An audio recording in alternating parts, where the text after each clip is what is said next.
To all the resource persons invited, kindly stand up and raise your right hand, please. Representatives and resource persons from the Office of the Vice President, COA, and DBM po. Thank you, ma'am. Mr. Chair? Yes, the Honorable Vice When you President. sent a letter to the Office of the Vice President, you attached a copy of the rules Okay. in aid of legislation? Yes po. Yes, sir. Nakalagay po doon na witnesses lang po ang ino-oath. Sabi niyo po ngayon sa amin, resource persons kami. Ang ano po, considered as resource person po. Ang ano po? Kayo po. Kaya nga po. Yes po. Lahat po ino-oath po. Yes. Apo. Nakalagay po sa rules ninyo, witnesses. Nakalagay po dito ngayon sa table, resource persons. Lahat po considered as resource person and witness. Lahat po naman kayo, lahat resource person pa eh. Wala pa naman po tayong tinatawag na, lahat po considered as resource person pa lang po. Right. Opo. Ang nasa rules ninyo, witnesses lang po ang nag-o-oath. Wala po kayong rules sa resource persons.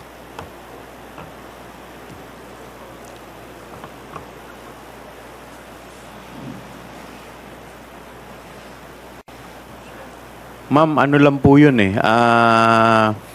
Yung term lang po yun eh. Pero considered as a resource person din po kayo eh. Yes, sir. Opo. Resource persons nga po Kayo nakalagay witness dito. din po at saka resource person po.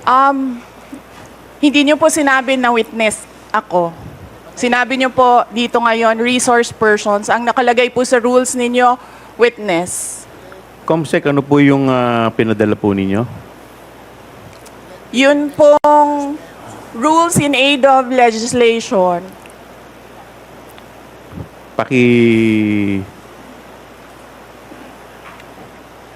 Mr. Chair, point of order.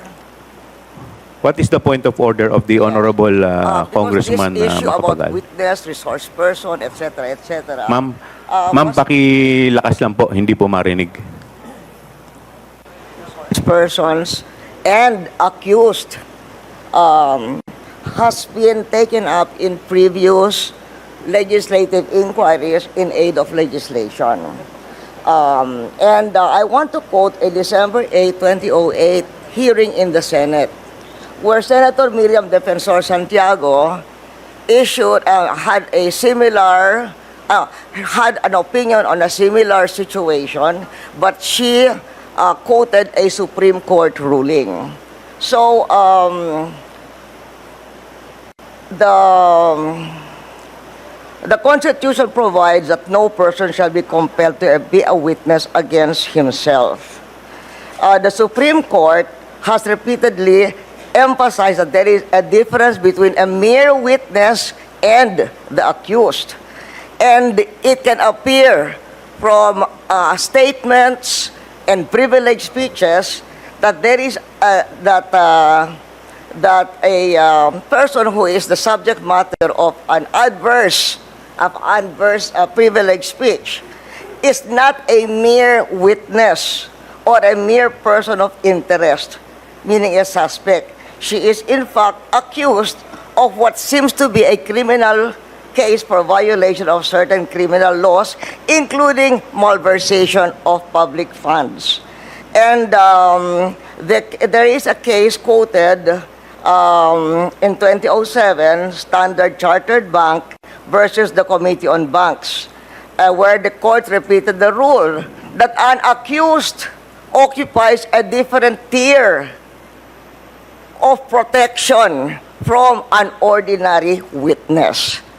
So, where the court said, Supreme Court said, whereas an ordinary witness may be compelled to take the witness stand and claim the privilege at each question requiring an incriminating answer is shot at him, an accused may altogether refuse to take the witness stand and refuse to answer any or all questions.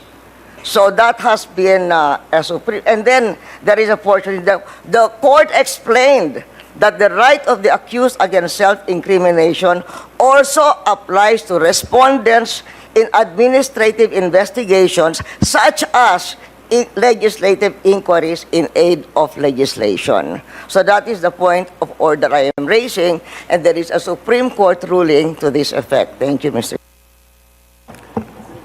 With that, the chair declares 1 minute suspension. Recess. From given what Miriam Defensor Santiago said and the Supreme Court ruling that she's quoting, we cannot, we cannot just trivialize. Kasi you're just a witness, you're a witness. Pareho na rin yung witness, resource person. They are not the same. The Supreme Court says they are not the same. And somebody who appears to be the accused has a different tier of protection from a witness. And in fact, can refuse to take the witness stand.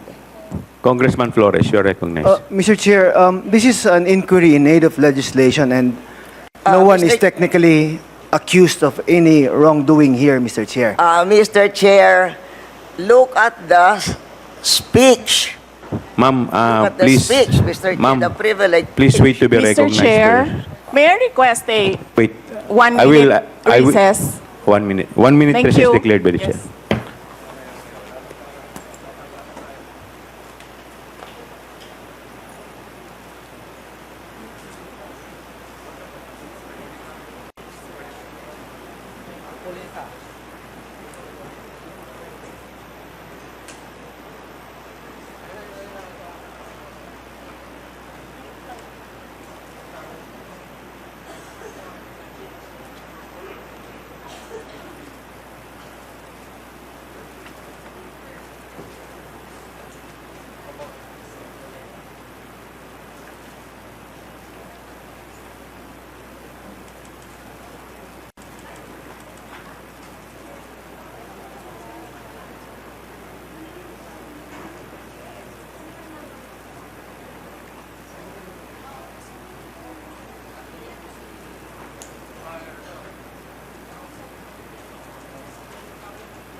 Mr. Chair, yes.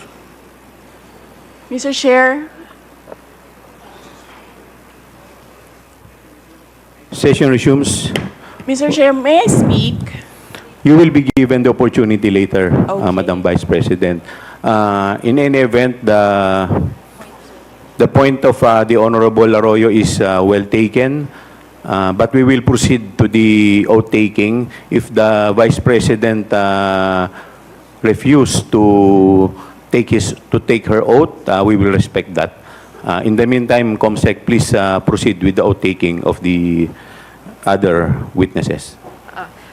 To all the other witnesses and or resource persons, please stand up and raise your right hand, inviting the DBM, the COA, and other staff from the Office of the Vice President, Your Honor.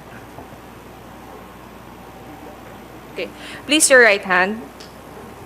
Do you solemnly swear that the statements you will give before this committee shall be the truth, the whole truth, and nothing but the truth, so help you God? I do. The oath has been administered, Your Honor.